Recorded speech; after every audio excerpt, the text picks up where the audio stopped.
నమస్కారం ఘంటారావానికి స్వాగతం. ముందుగా ప్రధాన అంశాలు. ఆపరేషన్ సింధూర్ పై వివరాలు వెల్లడించనున్న కేంద్రం.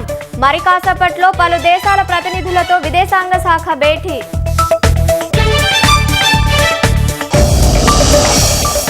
ఆపరేషన్ సింధూర్ లో అనేక విజయాలు సాధించిన భారత్. పాక్ సాధించిన చైనా క్షిపణులు, తుర్కియా డ్రోన్లను తుక్కు చేసిన సైన్యం. ఆపరేషన్ సింధూర్ లో తీవ్రంగా నష్టపోయిన పాకిస్తాన్. 11 మంది మిలిటరీ సిబ్బంది మృతి చెందినట్లు వెల్లడి.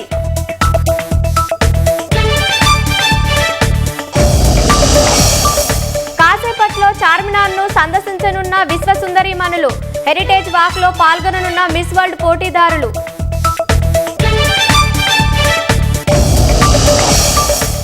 భారీ నష్టాల్లో కొనసాగుతున్న స్టాక్ మార్కెట్లు. 1200 పాయింట్లకు పైగా నష్టాల్లో సెన్సెక్స్.